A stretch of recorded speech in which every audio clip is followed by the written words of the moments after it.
अगर आप इस चैनल को सब्सक्राइब करना चाहते हैं तो यहाँ पर इस सब्सक्राइब बटन पे ऐसे क्लिक कर दीजिए और ये बेल आइकन पे क्लिक करके ऑल पर क्लिक कर दीजिए। इससे आपको मेरे वीडियो की सारी नोटिफिकेशंस आपको आसानी से मिल जाएंगे। नमस्कार दोस्तों, बैंक ऑफ बड़ौदा और इंडियन ओवरसीज बैंक ने 10 सितंबर 2022 को अपने MCLR रेट्स में बढ़ोतरी कर दी है। ये बढ़ोतरी उन्होंने 0.10 बेसिस पॉइंट से की है। अब ये खबर बैंक ऑफ बड़ौदा और इंडियन ओवरसीज बैंक के कस्टमर्स के लिए कोई खास खुशखबरी भरी होने वाली नहीं है, क्योंकि अब इनसे उनके जो पुराने लोन है उनमें जो इंटरेस्ट है उसका कॉस्ट जो है उसकी जो लागत है बढ़ जाने वाली है। ये बढ़ोतरी जो दोनों बैंकों ने की है ये कोई अचानक से की गई बढ़ोतरी नहीं है। इसके संकेत रिजर्व बैंक ऑफ इंडिया की पिछले 4 बार के जो क्या कहते हैं मॉनेटरी पॉलिसीज के जो रिव्यू हुए हैं, जिसमें उन्होंने लगातार पिछले 4 बार से इंटरेस्ट रेट्स को बढ़ाया है, उसी में मिल गए थे कि कहीं ना कहीं अब आगे चल के कॉमर्शियल बैंक जो है अपने लोन देने वाली जो दरें हैं, जो इंटरेस्ट रेट है, उसमें भी बढ़ोतरी करेंगे। और इसकी शुरुआत इन दो बैंकों ने 10 सितंबर 2022 को अपने MCLR रेट में इंक्रीमेंट करके जो है वो कर दिया है। अब दोस्तों यहाँ प्रश्न ये उठता है कि MCLR है क्या, ये MCLR की शुरुआत कैसे हुई। रिजर्व बैंक ऑफ इंडिया के रेपो रेट को बढ़ा देने से MCLR को बैंकों को बढ़ाना पड़ रहा है, तो ये को रिलेशन क्या है, रिजर्व बैंक ऑफ इंडिया का इसमें क्या रोल है, और बैंकों के इंटरेस्ट रेट को जो है वो किस तरीके से अपने नियंत्रण में करती है, या वो करती है तो क्यों करती है। ये सारी जो है बातें, जो सारे प्रश्न हैं, इनका जवाब जो है इस वीडियो में आज मैं देने वाला हूँ। इसमें हम लोग आज के इस वीडियो में पूरी तरीके से हम स्टडी करेंगे कि MCLR होता क्या है, इसकी हिस्ट्री कैसी है, आज जिस रूप में MCLR है क्या इसी रूप में पहले भी MCLR था, या इसके पहले कोई दूसरा फॉर्मूला जो है रिजर्व बैंक ऑफ इंडिया के द्वारा बैंकों के लेंडिंग रेट्स यानी कि ब्याज देने वाली दर को जो है निर्धारित करने के लिए किया जाता था। तो आज इस वीडियो में आप पूरी तरीके से मेरे साथ बने रहिए, क्योंकि अगर आप एक अच्छा कंटेंट देखना चाहते हैं, अपने फाइनेंशियल डिसीजंस को स्ट्रांग रखना चाहते हैं, तो MCLR की जानकारी आपको होना बहुत जरूरी है। तो आप इंटरटेनमेंट की जगह अगर आप एक बेहतरीन इंफोटेनमेंट वीडियो देखना चाहते हैं तो अंत तक इस वीडियो को देखिए। तो दोस्तों हम शुरुआत करते हैं। अभी आपकी स्क्रीन में दिख रहा होगा एक ईयर, ये जो ईयर है 1994, इसको ध्यान रखना बहुत जरूरी है। अभी मैंने 1994 की बात क्यों कर रहा हूँ, क्योंकि 1994 ये वो साल है जिसके पहले तक इस देश में बैंकों द्वारा जो ब्याज जो है अपने लोन पर कस्टमर से लिया जाता था वो पूरी तरीके से रेगुलेटेड था। अब अगर मैं रेगुलेशन की बात करूं तो इसका क्या मतलब हुआ, इसका मतलब ये हुआ कि सरकार रिजर्व बैंक ऑफ इंडिया के माध्यम से ये निर्धारित करती थी कि बैंकों को जो है अपना जो कर्ज देना है मार्केट के अंदर अपने सारे लोन्स में, तो उसका ब्याज दर क्या होगा, ये पूरी तरीके से रिजर्व बैंक ऑफ इंडिया के नियंत्रण में होता था। और बैंकों को इस बात की आज़ादी नहीं होती थी कि वो अपने हिसाब से जो है वो जो लोन दे रहे हैं उसके इंटरेस्ट रेट को डिसाइड कर पाए। 1994 का ये ईयर, ये वो साल है जिस साल जो है रिजर्व बैंक ऑफ इंडिया ने बैंकों को जो है का जो इंटरेस्ट रेट है उसको पूरी तरीके से डीरेगुलेट कर दिया। अभी डीरेगुलेट का मतलब ये हुआ कि रिजर्व बैंक ऑफ इंडिया ने बैंकों को स्वतंत्रता दे दी कि भाई आप अपने अपने जो है आपकी पूंजी की जो लागत है, आपकी जो बैंकों को चलाने के जो खर्चे हैं, तो जो भी आपके फैक्टर्स हैं उन फैक्टर्स को जो है देखते हुए आप अपना इंटरेस्ट रेट, किस रेट में आप कस्टमर को जो है लोन देना चाहते हैं उसको आप जो है निर्धारित स्वयं करें। ये करने के पीछे बहुत सारे ऑब्जेक्टिव थे। उनमें से एक ऑब्जेक्टिव तो ये था कि रिजर्व बैंक ऑफ इंडिया के लिए बड़ा मुश्किल होता था कि हर बैंक की पूंजी की जो लागत है उसको अलग अलग एसेस कर पाए, क्योंकि हर बैंक का अलग अलग जो है पूंजी को प्रोक्योर करने का फॉर्मूला होता था, तो उनकी लागत को अंडरस्टैंड करना जो है वो पॉसिबल होता नहीं था। तो रिजर्व बैंक ऑफ इंडिया चाहता था कि भाई हर बैंक अपने अपने हिसाब से अपने खर्चों को एसेस करे और उसके हिसाब से अपना इंटरेस्ट रेट डिसाइड करे। मार्केट में कंपटीशन भी हो तो उससे क्या होगा कि बैंकों की जो है कंज्यूमर को लेकर गुणवत्ता जो है प्रोडक्ट की वो बढ़ेगी। तो 1994 में जो है रिजर्व बैंक ऑफ इंडिया ने इंटरेस्ट को पूरी तरीके से डीरेगुलेट कर दिया और बैंकों को पूरी तरीके से स्वतंत्रता मिल गई कि भाई अब हम अपने इंटरेस्ट रेट जो है खुद से डिसाइड कर सकते हैं कि किस रेट पे मुझे मेरा पैसा मार्केट में लोन के तौर पे देना है। अब इस पे RBI का व्यू अंडरस्टैंड करना बहुत जरूरी है। यहाँ पर भाई RBI क्यों जो है इंटरेस्ट रेट जो है बैंकों का जब इंटरेस्ट रेट होता है तो उसको कैसे कंट्रोल करती है, क्यों करती है, उसके पीछे उसका ऑब्जेक्टिव क्या है, इंटरेस्ट रेट को लेकर RBI का सोचना क्या है, MCLR की पॉलिसी फिर बाद में क्यों आई, जब पूरी तरीके से इंटरेस्ट रेट को डीरेगुलेट कर दिया गया था तो बाद में फिर उसको थोड़ा बहुत नियंत्रित करने की आवश्यकता क्यों हुई, बैंकों के इंटरेस्ट रेट को किस तरीके से RBI अपनी मॉनेटरी पॉलिसी के थ्रू कंट्रोल करता है। सो RBI का ओवरऑल इंटरेस्ट को लेकर क्या व्यू है वो अंडरस्टैंड करना जरूरी है, वो पहले समझ लेते हैं। तो पहली चीज तो ये दोस्तों कि हम जानते हैं कि RBI समय समय पर अपनी मॉनेटरी पॉलिसी का रिव्यू करती है। अभी मॉनेटरी पॉलिसी के रिव्यू का क्या मतलब हुआ, मॉनेटरी पॉलिसी का रिव्यू जो है जब RBI करती है तो वो उसमें रेपो रेट और रिवर्स रेपो रेट जो है उसमें जो परिवर्तन करती है या उसको स्टेबल रखती है, उसको बढ़ाती है, उसका जो डिक्लेरेशन करती है। अभी ये रेपो रेट और रिवर्स रेपो रेट क्या होता है? तो दोस्तों ये वो दर होती है जिस दर पर अगर कोई बैंक जो है उसको पैसे की आवश्यकता पड़ती है और आरबीआई अगर उसको पैसा देती है तो किस रेट पे वो पैसा उसको देगी, वो रेपो रेट कहलाती है। ये जो रेपो रेट है, अगर आरबीआई बढ़ा देती है तो बैंकों की जो है पूंजी की लागत बढ़ जाती है, और अगर बैंकों की पूंजी की लागत बढ़ गई तो बट ऑब्वियस है वो जो आगे लोन देने वाले हैं कंज्यूमर को, उसका इंटरेस्ट रेट भी वो बढ़ा देंगे। तो कुल मिला के रेपो रेट के माध्यम से मॉनेटरी पॉलिसी में जिस रेपो रेट का वो रिव्यू करती है, तो रेपो रेट के माध्यम से जो है वो एंड में मार्केट में किस तरीके से इंटरेस्ट रेट रहने वाले हैं, उसको बढ़ाना है या घटाना है, उसको नियंत्रण करने का काम आरबीआई करती है। अब रेपो रेट और रिवर्स रेपो रेट के बारे में मैंने एक डिटेल में वीडियो बना के रखी हुई है, आप ऊपर आई बटन में उसका लिंक है, नीचे डिस्क्रिप्शंस में भी है, तो आप जाके उसको पूरी तरीके से डिटेल में देख सकते हैं। तो एक ऑब्जेक्टिव ये है कि मार्केट के इंटरेस्ट को जो है वो रेपो रेट के माध्यम से कंट्रोल करती है आरबीआई।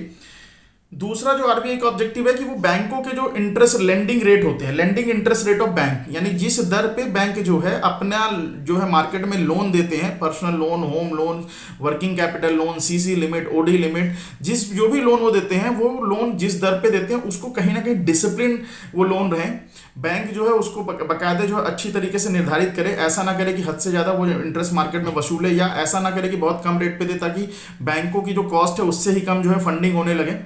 ऐसा ना हो कि बहुत सारे लोग जो है एक प्राइम कस्टमर का एक ग्रुप बन जाए और वो जो है आपस में ग्रुप बनाकर बैंकों के साथ कोई कंसोर्टियम जो है इनवैलिड कंसोर्टियम क्रिएट करके जो है सस्ते रेट पे जो है वो सस्ते इंटरेस्ट पर जो है बैंकों से लोन ले लें।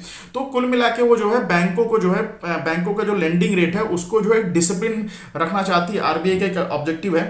और अंत में जो दो प्रमुख ऑब्जेक्टिव है, इन्फ्लेशन और ग्रोथ, वो मैंने आपको बता दिया कि रेपो रेट के माध्यम से आरबीआई कंट्रोल करती है। तो कुल मिला के 4 बेसिक ऑब्जेक्टिव है आरबीआई का, जो कि वो इंटरेस्ट रेट के माध्यम से अचीव करना चाहती है मार्केट में। अब एक साल आपको दिख रहा है अप्रैल 2003, 1994 में रिजर्व बैंक ऑफ इंडिया ने डीरेगुलेट कर दिया इंटरेस्ट रेट को, बैंकों को बोल दिया कि भाई आप अपने हिसाब से अपना इंटरेस्ट रेट जो है डिसाइड करिए, किस रेट पे आप मार्केट में ब्याज देना चाहते हैं, किस रेट पे आप मार्केट में लोन देना चाहते हैं।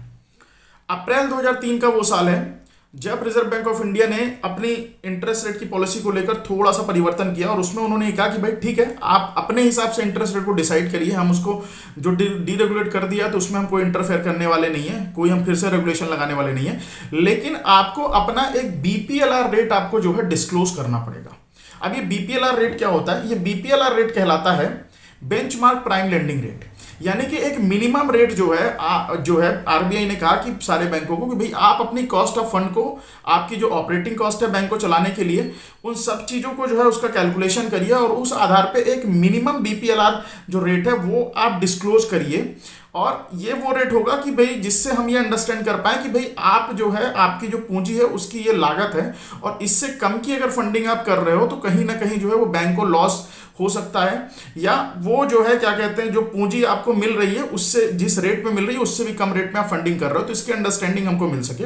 सो इस वजह से एक बीपीएलआर रेट डिसाइड करिए, और आप इस बीपीएलआर रेट के ऊपर ही जो है कोशिश करिए कि बैंक जो लोगों को जो लोन दे रहे हैं वो लोन दें।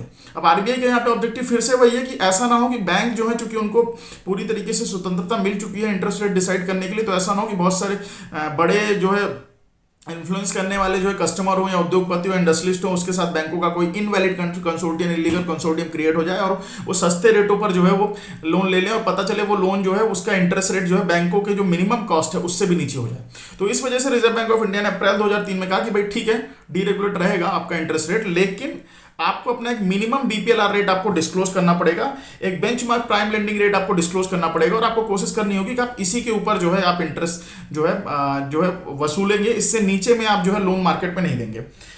इसमें कुछ फैक्टर थे, वो फैक्टर ये था कि बीपीएलआर जो है हर बैंक का अपना अपना बोर्ड होता है, तो वो बोर्ड खुद डिसाइड करता था। दूसरी चीज है, इसमें कोई प्री डिफाइंड फॉर्मूला नहीं था, आरबीआई ने कहा था कि भाई आप इसको एक मिनिमम रेट कैलकुलेट करके उस आधार पे आप अपना बीपीएलआर डिस्क्लोज करो, मिनिमम कॉस्ट की, भाई आपके पूंजी की मिनिमम कॉस्ट ये है, लेकिन आप जो है उसका कोई फॉर्मूला जो है कि इसी आधार पे कैलकुलेट करो, ऐसा कोई फॉर्मूला नहीं दिया था। अब चूंकि बोर्ड डिसाइड करता था, बीपीएलआर का कोई प्री डिफाइंड फॉर्मूला नहीं था, तो चेक एंड बैलेंसेस लगा नहीं पा रहा था आरबीआई, तो इसमें कोई ट्रांसपेरेंसी नहीं बन पा रही थी कि बैंक जो है अपना बीपीएलआर जो डिस्क्लोज कर रहे हैं भाई वो एक्यूरेट है, सही है, या जो ऑब्जेक्टिव आरबीआई का उसी के हिसाब से, जो डायरेक्टिव्स उन्होंने दिए हैं, निर्देश उन्होंने दिए उसी के हिसाब से या नहीं है, ये ट्रांसपेरेंसी बन नहीं पा रही थी। रिजल्ट ये आ रहा था कि भाई अलग अलग कस्टमर को अलग अलग इंटरेस्ट रेट एक ही प्रोडक्ट के लिए दिया जा रहा था। एक ही तरह का जो है, सपोज इंडस्ट्री फाइनेंस हो रहा, तो एक इंडस्ट्रीज को अलग रेट पे मिल रहा था, दूसरे इंडस्ट्रीज को अलग रेट पे मिल रहा था। होम लोन में भी यही चीजें देखी जा रही थी, तो रेट में काफी वेरिएशन आ रहा था कस्टमर टू कस्टमर बेसिस पे। दूसरा, जो एक minimum concept of minimum rate funding का जो था रिजर्व बैंक ऑफ इंडिया का, भाई इसके नीचे तो आप फंडिंग मत ही करो, क्योंकि आपको लॉस हो जाएगा, भाई बैंक को नुकसान होने लगेगा और अल्टीमेटली फिर इकोनॉमी को लॉस होगा। तो वो जो मिनिमम कॉस्ट ऑफ फंडिंग वाला जो कॉन्सेप्ट था, वो कहीं ना कहीं जो है वो जो आरबीआई का अचीव होता हुआ नहीं दिख रहा था।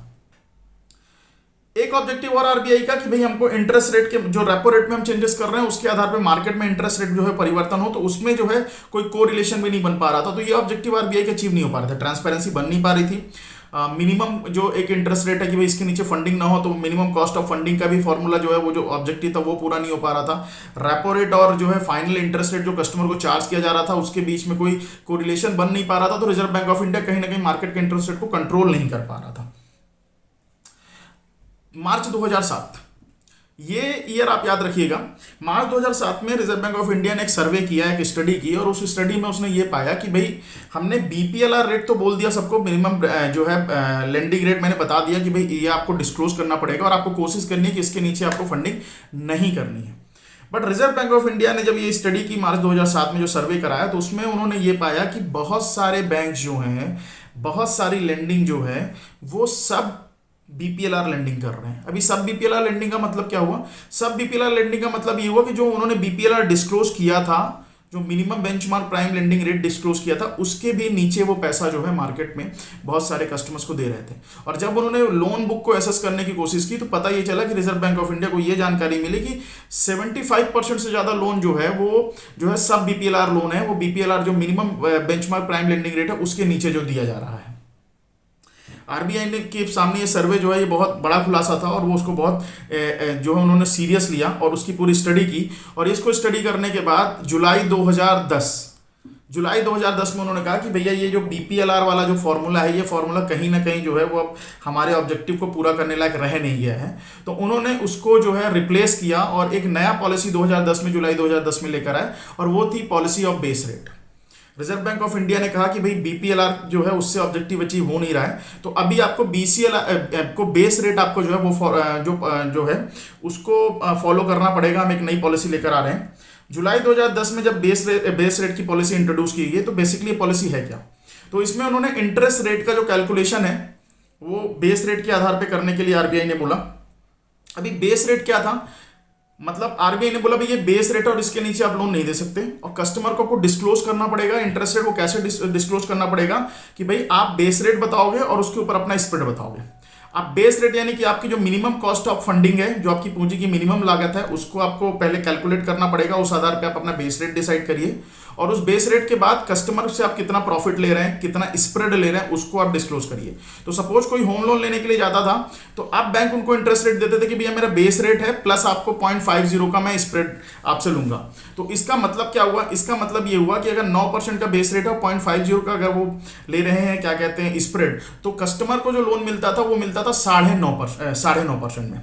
अब कल को अगर बैंक अपने क्या कहते हैं बेस रेट में कमी करता था, वो 8 से 7.5% करता था, तो कस्टमर का जो इंटरेस्ट रेट होता था वो 7.5 प्लस 0.5 जो स्प्रेड है, तो वो मिला के 8% होता था। इसी तरीके से अगर बढ़ोतरी करते थे तो वो चीज उसमें आती थी। तो कुल मिला के एक मिनिमम जो रेट है, आरबीआई ने कहा कि भाई अपना बेस रेट डिस्क्लोज करिए, और बेस रेट के ऊपर कितना आप कस्टमर से प्रॉफिट कमा रहे हैं उसको डिस्क्लोज करके आप जो है कस्टमर को बताइए, और साथ ही साथ आप बेस रेट के नीचे फंडिंग नहीं करेंगे। तो ये बेस रेट का फॉर्मूला लेकर आए, इसका कैलकुलेशन हुआ बेस रेट प्लस स्प्रेड। लेकिन इसमें भी कुछ कमियां आरबीआई ने छोड़ के रखी हुई थी। वो ये थी कि भाई यहाँ पे कोई प्री डिफाइंड फॉर्मूला नहीं दिया कि आपको बेस रेट कैसे कैलकुलेट करना है। रिजर्व बैंक ऑफ इंडिया ने ये तो बता दिया भाई कि आपको बेस रेट से नीचे का फंडिंग नहीं करना है और बेस रेट आपको डिस्क्लोज करना है, लेकिन उस बेस रेट को किस फॉर्मूले के तहत आप कैलकुलेट करेंगे, ये कोई जो है रिजर्व बैंक ऑफ इंडिया ने नहीं बताया। अब दोस्तों यहाँ पे एक चीज समझने वाली है कि भाई बेस रेट है, बेस रेट जो है उसका कैलकुलेशन का मतलब ये हुआ कि रिजर्व बैंक ये कहता है कि आप जो भी आपके पास पूंजी है, यानी कि जो भी कैपिटल है जो आप लोन के तौर पे देने वाले हो उसकी मिनिमम लागत डिसाइड करिए। तो बैंकें पैसा कहाँ से लेती हैं? पहला, बैंकें डिपॉजिट से पैसा लेती हैं। अब वो डिपॉजिट कैसे होता है? वो या तो टर्म डिपॉजिट होगा यानी एफडी या आरडी करवाएंगी, या तो सेविंग अकाउंट में पैसा लेंगी, या तो करंट अकाउंट में पैसा लेंगी। दूसरा, बैंकें उधार लेती हैं। उधार पैसा कहाँ से लेती हैं? या तो रिजर्व बैंक ऑफ इंडिया से पैसा लेंगी, जिसके लिए रेपो रेट की जो दर होगी उस दर पे उनको जो है ब्याज देना पड़ेगा, या तो बॉन्ड मार्केट में इशू करेंगी। तो इस तरीके से या तो वो मार्केट से उधार लेंगी या तो वो जो है डिपॉजिट्स लेंगी, और उस आधार पे जो है वो क्या कहते हैं अपना पूंजी इकट्ठा करते हैं, और उसके ऊपर जो ब्याज देती हैं वो एक कॉस्ट होगी। दूसरी बैंकों की क्या कॉस्ट होगी कि भैया वो बैंक को चलाने के लिए जो उनकी ऑपरेटिंग कॉस्ट है, सैलरी है, खर्चा है, ठीक है, बिजली है, किराया है, रेंट है, ये सारी चीजें जोड़ी तो ये एक ऑपरेटिंग कॉस्ट हो गई। तो ये कुल मिला के कुछ मोटी मोटी कॉस्ट होती है जिसको जोड़ा जाता है, और उसके बाद जो है बैंक का जो पूंजी होती है उसकी एक मिनिमम कॉस्ट निकल के आती है, ठीक है। लेकिन यहां पर क्या हो रहा था कि चूंकि आरबीआई ने प्री डिफाइंड फॉर्मूला नहीं दिया हुआ था, तो कई बार ऐसा होता था कि भाई आरबीआई ने पहले रेपो रेट बहुत ज्यादा रखे हुए हैं, 7% का रेट रखा हुआ है, फिर आगे चल के जो कुछ महीनों बाद उसने 5% कर दिया, और बैंक अपने हिसाब से जो है बेस रेट अपना डिसाइड कर रही थी। तो वो या तो एवरेज ले लेती थी, भले करंट में उनको जो है आरबीआई जो है 5% में दे रही है, लेकिन वो दोनों का जो है 7 और 5% का एवरेज ले लिया करती थी। कई बार ऐसा होता था कि जो महंगे रेट पे उन्होंने लिया हुआ 2-4 महीने पहले रेपो रेट, तो उसी रेट को जो है वो क्या कहते हैं अपनी कॉस्टिंग में जोड़ लेती थी, तो अपनी कॉस्टिंग को ज्यादा बताती थी। तो कुल मिला के मिनिमम बेस रेट तो फॉलो कर रही थी, लेकिन उसका जो फॉर्मूला है कि किस तरीके से आप उसको कैलकुलेट करोगे, आरबीआई ने उसमें कोई ऐसा डायरेक्टिव दिया नहीं था। तो उसमें जो है बहुत सारी दिक्कतें आ रही थी, और इसी वजह से ट्रांसपेरेंसी क्रिएट नहीं हो पा रही थी। कई बैंक ऐसे होते थे कि जो एवरेज रेट ले लेते थे अपनी पूरी लागत का, कई लोग ऐसे होते थे कि जो मार्जिनल रेट ले लेते थे, कई लोग ऐसे होते थे कि क्या कहते हैं जो सबसे हाईएस्ट रेट पे जो उन्होंने लोन लेके रखा हुआ है या डिपॉजिट्स लेके रखे हो उसी को अपने बेस रेट में कैलकुलेट कर लेते थे। तो बहुत सारी दिक्कतें ऐसी थी जो ट्रांसपेरेंसी नहीं क्रिएट कर पा रही थी कि भाई इनका किसी भी बैंक ने बेस रेट डिस्क्लोज किया तो इसका जो है कारण मतलब ये किस आधार पर डिस्क्लोज किया हुआ है। अगेन वही प्रॉब्लम आ रही थी कि जो कि कॉस्ट जो है डिसाइड क्लियर हो नहीं पा रही थी, तो आरबीआई रेपो रेट में परिवर्तन करता भी था या घटाता भी था। रिजर्व बैंक ऑफ इंडिया का रेपो रेट में रेट कम कर देता था, बैंकों को कम रेट में जो है लोन दे रहा था, तो भी बैंकें जो है पुराना वाला जो रेपो रेट था उसी को आधार बना के अपना बेस रेट डिस्क्लोज कर देती थी। तो कस्टमर को जो है वो सस्ते रेट में चीजें मिल नहीं पा रही थी। तो कहीं ना कहीं रेपो रेट और बीपीएलआर के बीच में कोरिलेशन बन नहीं पा रहा था। हाँ, एक ऑब्जेक्टिव पूरा हो चुका था कि भैया मिनिमम रेट ऑफ फंडिंग वो डिसाइड हो गई थी, तो उसके नीचे जो है फंडिंग नहीं हो पा रही थी। तो जो सब बीपीएलआर वाली प्रॉब्लम थी वो यहां से आरबीआई कहीं ना कहीं कुछ हद तक अचीव करने में सक्षम रहा।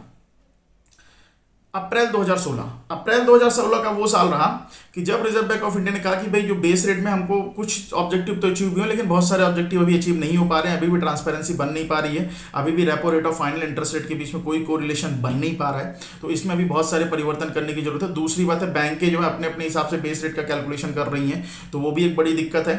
वो अपनी प्रॉफिटेबिलिटी के हिसाब से कर लेती है, तो इंड कंज्यूमर को जो रेट मिलना है या मार्केट में जो इंटरेस्ट रेट चलना है जो हमें लगता है होना चाहिए, वो जो है हमारे कंट्रोल में आ नहीं रहा है। अप्रैल 2016 में आरबीआई ने जो है बेस रेट को रिप्लेस कर दिया एमसीएलआर से। अप्रैल 2016 में रिजर्व बैंक ऑफ इंडिया ने एमसीएलआर की पॉलिसी जो है वो डिस्क्लोज की। अब ये एमसीएलआर की पॉलिसी क्या है? ये marginal cost of fund based lending rate है, यानी कि अब जो बैंकें कर्ज देंगी, जो लेंडिंग रेट्स देंगी, लेंडिंग रेट्स मतलब जिस रेट पे वो कर्ज दे रही हैं, तो जो लेंडिंग रेट्स है वो जो है जो मार्जिनल कॉस्ट होगी बैंक की, एवरेज कॉस्ट नहीं होगी, हाईएस्ट कॉस्ट नहीं होगी, जो मार्जिनल कॉस्ट होगी उस आधार पर भी, मार्जिनल कॉस्ट कैसे हो मैं आगे आपको बताऊंगा, तो मार्जिनल कॉस्ट जो है उसके आधार पर लेंडिंग रेट डिसाइड करेंगी। Now interest rate based on marginal cost. Second चीज, इंटरेस्ट रेट कैसे होगा? बैंकों को डिस्क्लोज करना पड़ेगा कि भाई आप जब कस्टमर को लोन देंगे तो आप बताएंगे मार्जिनल कॉस्ट प्लस उसके ऊपर ही हम स्प्रेड ले रहे हैं कस्टमर को। तो अगर कस्टमर को आप कोई लोन दे रहे हैं, आपका मार्जिनल कॉस्ट अगर आपने होम लोन का डिसाइड करके रखा हुआ है 9% और कस्टमर से आप 1% का प्रॉफिट ले रहे हैं, तो कस्टमर को बताना पड़ेगा कि हम आपसे मार्जिनल कॉस्ट प्लस 1% का स्प्रेड ले रहे हैं, तो आपसे टोटल 10% का इंटरेस्ट रेट ले रहे हैं। तो ये 1% में कहीं कोई परिवर्तन नहीं आएगा, ये प्रॉफिट तो हम आपसे लेंगे। मार्जिनल कॉस्ट में हम जो चेंजेस ऊपर नीचे होंगे उस आधार पे आपका इंटरेस्ट रेट ऊपर नीचे होगा। तो मार्जिनल कॉस्ट अगर मैं 9% से मार्जिनल रेट को 8.5 करता हूं तो आपका इंटरेस्ट रेट 10 से घट के 9.5 हो जाएगा। अगर मैं 9 से बढ़ा के 9.5 करता हूं तो 10 से बढ़ा के 10.5 हो जाएगा। तो इंटरेस्ट रेट का फॉर्मूला हो गया marginal cost plus spread. Second, इसमें रिजर्व बैंक ऑफ इंडिया ने एमसीएलआर में क्लियर कट डिफाइन करके रखा हुआ है कि आपको अपना एमसीएलआर किस तरीके से कैलकुलेट करना है और उसको सारे बैंकों को मानना है। सारे बैंकों को फॉर्मूला दिया गया है और सारे बैंक उसी फॉर्मूले के आधार पर अपना एमसीएलआर यानी अपनी कॉस्ट ऑफ फंड जो है उसको जो है कैलकुलेट करते हैं और उसको डिस्क्लोज करते हैं। तो एक ये प्रॉब्लम सॉल्व हो गई कि भाई बैंकों की मनमानी जो थी कि भाई अगर आरबीआई रेट कम कर देती थी तो उसका बेनिफिट तो कस्टमर को नहीं देते थे, लेकिन आरबीआई रेट बढ़ा देती थी तो अपने इंटरेस्ट रेट बहुत तेजी से महंगा कर देते थे। तो कुछ हद तक जो है आरबीआई की जो ये जो बैंकों का जो क्या कहते हैं मनमानी थी उसको कंट्रोल करने की कोशिश की रिजर्व बैंक ऑफ इंडिया ने। तो प्री डिफाइंड फॉर्मूला दिया मार्जिनल कॉस्ट को जो है एमसीएलआर को कैलकुलेट करने का। ट्रांसपेरेंसी इंक्रीज हो गई बिकॉज अब आरबीआई मॉनिटर कर सकती है, किसी भी बैंक को जो है लीगली जो है इस चीज पे ऑब्जेक्शन ले सकती है कि भाई हमने ये फॉर्मूला दिया था और अगर इसके अलावा कोई जो है अपना एमसीएलआर डिस्क्लोज कर रहा है तो कैलकुलेशन के आधार पे आरबीआई पकड़ सकती थी कि भैया इसमें आप जो है झोल कर रहे हो या गलत कर रहे हो, या आपका जो है एमसीएलआर जो मिनिमम रेट ऑफ क्या कहते हैं लेंडिंग रेट है वो आप गलत कैलकुलेट कर रहे हो। और आरबीआई जो चाह रही थी कि भैया हमारा रेपो रेट से लेकर हमारा जो है क्या कहते हैं एमसीएलआर के बीच का जो फाइनल इंटरेस्ट मिल रहा है कस्टमर को, तो वो जो है कहीं ना कहीं रिलेशन बने, तो काफी हद तक एमसीएलआर से वो चीज सॉल्व हो गई। तो दोस्तों अभी तक हम समझ पाए कि भैया कब हम 1994 का वो समय जब कि इंटरेस्ट रेट गवर्नमेंट डिसाइड करती थी, फिर उसको डिरेगुलेट किया गया, फिर बैंकों को थोड़ा सा कंट्रोल में लाने के लिए जो है बीपीएलआर लेकर आए, फिर उसके बाद बेस रेट लेकर आए और अब एमसीएलआर 2016 में जो है 2016 से इस देश में एमसीएलआर के बेसिस पे लेंडिंग रेट जो है रिजर्व सारे बैंक जो है डिसाइड करते हैं। आगे बढ़े वीडियो में तो हम ये समझ लें कि भाई बेस रेट और एमसीएलआर में बेसिक डिफरेंस क्या है। तो दोस्तों बेसिक डिफरेंस ये रहा कि सबसे पहला तो कॉस्ट ऑफ फंड। तो कॉस्ट ऑफ फंड में भाई फंडिंग कहाँ से लेती है बैंकें, तो पहला करंट अकाउंट, सेविंग अकाउंट है, टर्म लोन, यहीं से जो है बैंकों को पैसा मिलता है। दूसरा या तो रिजर्व बैंक ऑफ इंडिया दूसरे बैंकों या बॉन्ड जो है इसके माध्यम से वो पैसा लोन के तौर पे लेती है। तो बेस रेट जो था सबसे बड़ा डिफरेंस तो ये था कि बेस रेट में इंडिकेटिव फॉर्मूला था। आरबीआई ने कहा था कि भाई ऐसे ऐसे ऐसे आप कैलकुलेट कर सकते हो, लेकिन उन्होंने ये नहीं कहा था कि ऐसे ही कैलकुलेट करना है। तो जो एक इंडिकेटिव फॉर्मूला था, कोई कंट्रोल नहीं था, बैंक अपने हिसाब से परिवर्तन कर सकती थी। बट एमसीएलआर में एक प्री डिफाइंड प्रिस्क्राइब फॉर्मूला दे दिया रिजर्व बैंक ऑफ इंडिया ने, कहा भैया आपको अपना कॉस्ट तो भैया इसी आधार पे कैलकुलेट करना है।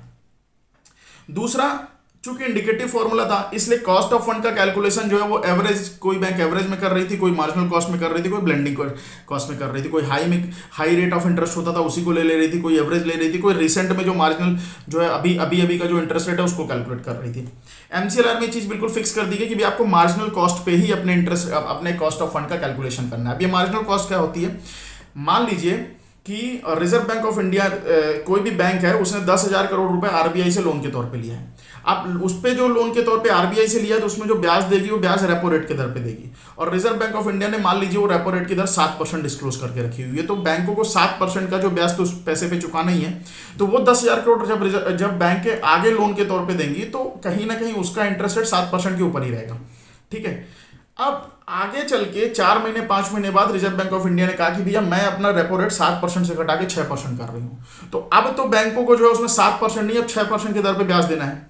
ठीक है, तो ये जो न्यू रेट है, न्यू रेट ऑफ इंटरेस्ट है, ठीक है, जिसपे जो है बैंकें जो है पैसा जो है मार्केट से ले रही हैं या डिपॉजिट्स में ले रही हैं, उसको मार्जिनल कॉस्ट बोला जाता है। यानी कि जो नया डिपॉजिट का रेट है या नया जो बोरोइंग का रेट है उस रेट को मार्जिनल कॉस्ट कहा जाता है। और यहां पर एमसीएलआर में रिजर्व बैंक ऑफ इंडिया ने क्लियर कट बोला है कि जो आपका नया रेट ऑफ इंटरेस्ट रहेगा, जो नया कॉस्ट ऑफ डिपॉजिट रहेगा या कॉस्ट ऑफ बोरोइंग रहेगा, उसी को ही आप जो है कैलकुलेट करोगे अपना कॉस्ट ऑफ कैपिटल कैलकुलेट करने के लिए। तो एमसीएलआर में ये डिसाइड है कि भैया मार्जिनल कॉस्ट लोगे, एवरेज और ब्लेंडेड कॉस्ट नहीं लोगे।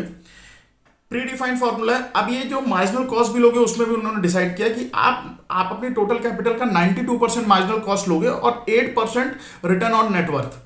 ठीक है, रिटर्न ऑन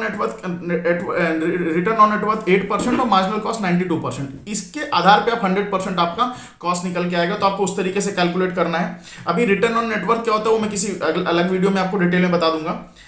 दूसरा, निगेटिव कैरी ऑन रेट्स आपको लेना पड़ेगा। निगेटिव कैरी ऑन रेट्स क्या कहलाता है? अभी सीआरआर और एसएलआर करके दो चीजें होती हैं जिसके माध्यम से जो है बैंकों को बहुत अपने टोटल फंड का कुछ हिस्सा जो है रिजर्व करके रिजर्व बैंक ऑफ इंडिया के पास रखना पड़ता है, ताकि कभी बुरी कंडीशन में वो पैसे की आवश्यकता जो है यूज हो सके और वो बुरी कंडीशन से बैंकों को निकाला जा सके या इकोनॉमी को निकाला जा सके। अभी सीआरआर और एसएलआर के ऊपर मैंने डिटेल में वीडियो बना के रखी है, डिस्क्रिप्शन में है, वो जाके आप देख सकते हैं। लेकिन अब ये जो रिजर्व बनता है सीआरआर और एसएलआर का, इसमें या तो ब्याज बिल्कुल नहीं मिलता क्योंकि पैसा रिजर्व के तौर पर होता है, लोन के तौर पर जाता नहीं, तो उसमें कमाई तो आती नहीं है। है, लेकिन ब्याज तो भाई पैसा बैंक ने लेके रखा है तो उसमें कॉस्ट तो उसको लगी रही है। और एसएलआर में भी ऐसा होता है कि भैया या तो वो कई बार एसएलआर में जो उनको इंटरेस्ट मिल रहा होता है वो इंटरेस्ट रेट जो है जिस रेट पे उन्होंने पैसा लिया उससे कम मिल रहा होता है। तो बेस रेट के कैलकुलेशन में सीआरआर और एसएलआर दोनों को जो है इंक्लूड किया जाता था कि अगर बैंकों का जो कॉस्ट 7% है और एसएलआर में अगर 2% मिल रहा है उनको इंटरेस्ट, तो 5% का नुकसान जो है वो अपने कॉस्ट में जोड़ लेते थे। और सीआरआर में बिल्कुल ही नहीं मिलता, पूरा रिजर्व रहता है, एक भी इंटरेस्ट नहीं मिलता, तो वो पूरा कैलकुलेट कर लेते थे। एमसीएलआर में क्लियर कट बताया गया कि आपको केवल सीआरआर इंक्लूड करना है। दूसरा, अनएलोकेबल ओवरहेड्स होते हैं।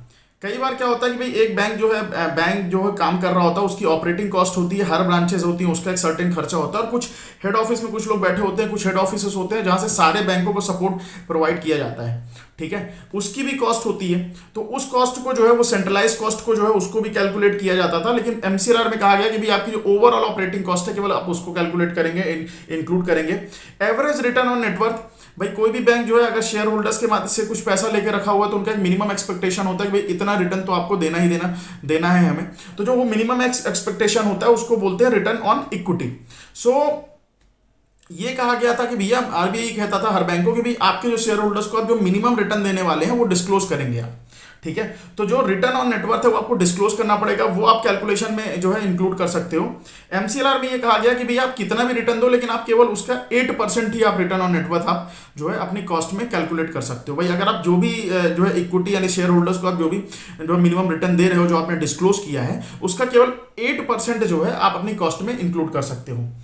टेनर प्रीमियम जो है इसका कोई कॉन्सेप्ट बेस रेट पे नहीं था। अभी टेनर प्रीमियम क्या होता है मैं आगे की स्लाइड में आपको पूरी तरीके से बताऊंगा, लेकिन एमसीएलआर में जो है टेनर पीरियड जो है प्रीमियम था, इसका जो है पूरा डिटेल में बताया गया कि भैया टेनर प्रीमियम क्या होता है और इसको भी आप इंक्लूड कर सकते हो। तो कुल मिला के एमसीएलआर जो है उसको बिल्कुल प्री डिफाइंड फॉर्मूला दिया रिजर्व बैंक ऑफ इंडिया ने, प्री डिफाइंड डायरेक्टिव्स दिए और ये कहे कि भैया आपको इसी आधार पर इसका कैलकुलेशन करना है। तो कहीं ना कहीं आरबीआई को जो है रिटर्न जो बैंकों का लेंडिंग रेट है उसमें एक अच्छी तरीके से कंट्रोल जो है आरबीआई के हाथ में आ गया और बैंक जो है पूरी तरीके से मनमानी ना कर पाए, ये जो ऑब्जेक्टिव था आरबीआई का वो जो है अचीव कर पाए। अब यहाँ पे एक क्वेश्चन आया कि भाई ये टेनर प्रीमियम क्या होता है। तो देखिए बेसिकली जब बैंक जो है वो आरबीआई ये बोलता है बैंकों को कि भाई आपको हर महीने आपका जो है एमसीएलआर डिस्क्लोज करना है, ठीक है। लेकिन बैंकें जो लोन देती हैं वो लोन जो है कई तरीके से होते हैं। कुछ लोन एक दिन के लिए ही होते हैं, कुछ लोन ऐसे होते हैं जो 1 महीने के लिए दिए जाते हैं, कुछ 3 महीने के लिए, कुछ साल भर के लिए। होम लोन 20-20, 25-25 साल के लिए दिया जाता है। तो जरूरी नहीं होता कि भाई आज हमने जो रेट आरबीआई ने एमसीएलआर डिस्क्लोज कर दिया उसी रेट पे आगे भी फंडिंग होती चली जाए और हो सकता है आगे चल के जो है बैंकों को थोड़ा दिक्कत है लंबे टर्म के लोन में। तो आरबीआई ये कहती है कि भाई आपको बेसिकली जो है ये 5 तरह के एमसीएलआर डिस्क्लोज करने हैं। ओवरनाइट एमसीएलआर आप डिस्क्लोज करिए, किस रेट का होगा। 1 मंथ का एमसीएलआर, 3 मंथ्स का एमसीएलआर, 6 मंथ का एमसीएलआर और 1 ईयर का एमसीएलआर। यानी कि आप 1 साल से ज्यादा के जो 1 साल या उससे ज्यादा के जो लोन देंगे उनके लिए क्या एमसीएलआर होगा, 6 मंथ के लिए जो लोन देंगे उनके लिए क्या एमसीएलआर होगा, 3 मंथ के लिए जो होगा उनके लिए क्या, 1 मंथ या ओवरनाइट के लिए उनके लिए क्या। ये आपको 5 एमसीएलआर डिस्क्लोज करने हैं, हर महीने डिस्क्लोज करने हैं। और ये जो समय दिया है इसकी फ्रीक्वेंसी है, फ्रीक्वेंसी ऐसी है, इसका रीसेट पीरियड है। रीसेट पीरियड कैसे हुआ कि भाई अगर आपने कोई होम लोन दिया है और उसका आपने 1 ईयर एमसीएलआर डिसाइड किया 9% और आपने कस्टमर को बोला कि भाई हम आपसे 9% हमारा एमसीएलआर है प्लस हम 1% आपसे प्रॉफिट लेंगे, स्प्रेड लेंगे, तो 10% में आपको मिलेगा। तो अब वो एमसीएलआर जो है 1 साल के बाद ही चेंज होगा। आप 1 साल के पहले उसको रीसेट नहीं कर सकते, 9 से 9.5 या 9 से 8.5 नहीं कर सकते हो। तो एक रीसेट पीरियड हो गया। तो जितनी लंबे टेन्योर का जो है लोन है उसके हिसाब से वो जो है इंटरेस्ट रेट डिस्क्लोज करना है और हर महीने इंटरेस्ट रेट डिस्क्लोज करना। तो ये ओवरऑल टेन्योर प्रीमियम का कॉन्सेप्ट हुआ। अब 2-3 चीजें ध्यान रखने वाली है। पहला, एमसीएलआर जो है वो कमर्शियल बैंक पे लागू होता है, एनबीएफसीज पे लागू नहीं होता। जो नॉन बैंकिंग फाइनेंस कारपोरेशन होते हैं उनको एमसीएलआर के फॉर्मूले के तहत लेंडिंग नहीं करनी होती। उनके लिए बीपीएल करके एक अलग होता है, बीएलआर करके एक अलग जो होता है रेट होता है, फॉर्मूला होता है, उसके आधार पे करते हैं। बट जो एमसीएलआर है उसके बेसिस पे केवल कमर्शियल बैंक ही फंडिंग करते हैं, लेंडिंग रेट वही डिसाइड करते हैं, एनबीएफसी पे ये लागू नहीं होता। दूसरी चीज है फ्लोटिंग रेट ऑफ इंटरेस्ट पे जितने भी क्या कहते हैं लोन दिए जाते हैं केवल उसी पर होगा। भी फ्लोटिंग रेट और फिक्स रेट क्या होता है इस पे मैंने डिटेल वीडियो बना के रखी है, डिस्क्रिप्शन में लिंक है, आप जाके देख लीजिए। तो फ्लोटिंग इंटरेस्ट रेट पे होता है आपका क्या कहते हैं फिक्स रेट ऑफ इंटरेस्ट पे केवल 3 साल तक के जो लोन होते हैं केवल उसी पे जो है ये लागू होगा एमसीएलआर। जो फिक्स रेट जो लोन दिए जाते हैं फिक्स रेट पर और 3 साल तक के टेन्योर के लिए होते हैं, 3 साल की समय अवधि के लिए होते हैं, 36 इंस्टॉलमेंट या 3 साल के लिए होते हैं, केवल उन्हीं पर लागू होगा। और फ्लोटिंग रेट वाले जो होंगे वो चाहे वो 1 साल के लिए, चाहे 2 साल के लिए, चाहे 20 साल के लिए लोन हो, उसमें सब में लागू होगा। तो उम्मीद करता हूँ इस वीडियो के बाद आपको एमसीएलआर से रिलेटेड सारे क्वेश्चंस आपके सॉल्व हो गए होंगे और आपको ये वीडियो पसंद आई होगी। आपको और अगर इसमें कोई जानकारी या क्लैरिटी चाहिए तो आप नीचे कमेंट बॉक्स में आप उस पर जो है आप मुझे कमेंट करिए, मैं उस पर आपको जरूर जवाब दूंगा। Thank you. अगर आप इस चैनल को सब्सक्राइब करना चाहते हैं तो यहाँ पर इस सब्सक्राइब बटन पे ऐसे क्लिक कर दीजिए और ये बेल आइकन पे क्लिक करके ऑल पर क्लिक कर दीजिए। इससे आपको मेरे वीडियो की सारी नोटिफिकेशंस आपको आसानी से मिल जाएंगी।